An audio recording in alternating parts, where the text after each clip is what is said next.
Bonjour à tous et bienvenue à l'hôtel de Crillon à Paris. Vous êtes ici, place de la Concorde, sur ce magnifique lieu qui a abrité la Reine de France.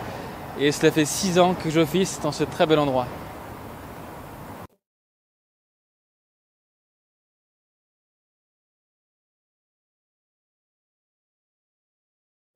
Je pense que la préparation, en tout cas qui a été la mienne, a été basée sur la théorie. Et cette théorie, comment je l'articule, comment je l'orchestre dans une mise en situation. Finalement, j'ai été assez spontané, comme je le suis quasiment tous les jours. Je n'ai pas cherché à réfléchir à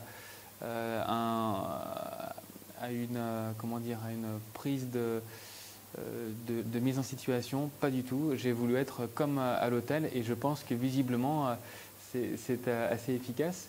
Donc voilà, pas d'a priori, surtout pas de pression parce que je n'avais absolument rien à perdre. Donc c'est vraiment aussi ça, cet esprit de venir m'amuser dans ces concours. Alors bien sûr que mon équipe de sommeliers ici, mes 5 sommeliers m'ont été utiles au quotidien, m'ont cherché les informations de l'actualité, parce qu'effectivement j'étais aussi très pris avec l'activité de l'hôtel qui était toujours bien sûr en mouvement. Et ensuite bien sûr des ateliers réguliers 2 fois par semaine où on pouvait aller chercher des petits pièges, etc., des dégustations à l'aveugle qu'on a financé nous-mêmes. Donc effectivement oui, c'était un travail collectif de mon équipe de sommellerie.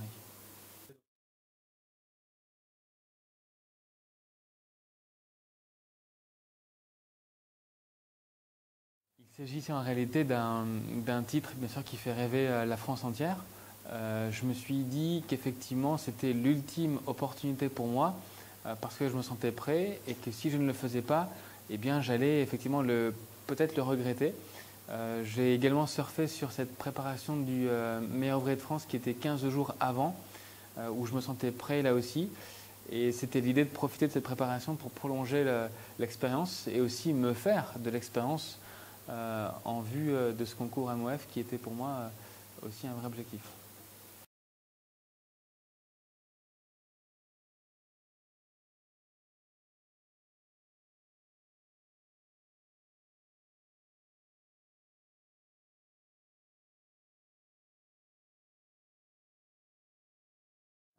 J'ai bien sûr eu cette option qui est arrivée dans ma tête les jours précédents la finale.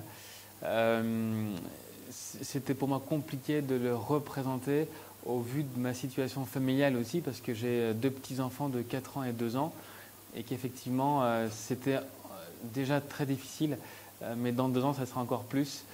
Donc je me suis dit que c'était vraiment ce jour-là et que bien sûr je n'allais pas le représenter.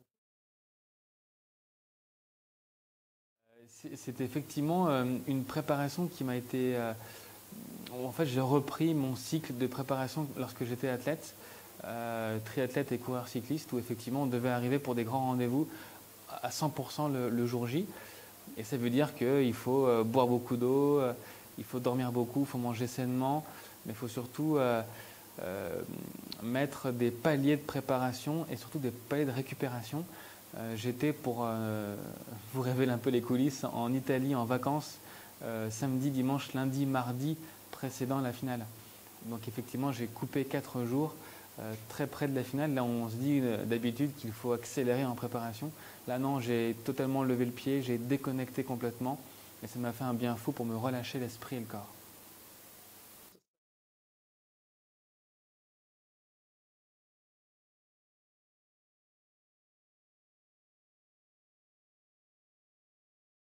Alors, la finale s'est passée en 2 temps pour moi. La première fois, enfin la première partie, pardon, c'est la première épreuve des diaporamas qui m'a rassuré et qui m'a totalement libéré et enlevé cette pression.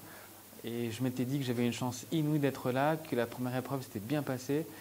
Et je me suis dit qu'il fallait que j'en profite un maximum parce que je savais dans ma tête que c'était la dernière fois que je montais sur scène. Donc je devais absolument me faire plaisir. Et finalement, j'ai eu des regards bienveillants, amicaux dans le public. Donc ça m'a beaucoup aidé pour me sentir détendu. Oui, c'est vrai que l'optimisme fait partie de ma personnalité. Je vois toujours le verre à moitié plein plutôt qu'à moitié vide, pour l'expression pour un sommelier. Mais effectivement, oui, c'est vraiment ma caractéristique. Rien n'est jamais perdu. Même s'il n'y a plus d'espoir, il y en a toujours. C'est pas une culture japonaise de mon épouse. C'est vraiment Moi qui ai toujours voulu ça, c'est des choses qui ont été vérifiées dans quelques expériences sportives auparavant, où tout paraissait mal engagé, mais que finalement ça a souri. Donc non, je pense qu'on est de passage sur Terre, donc profitons-en et réjouissons-nous.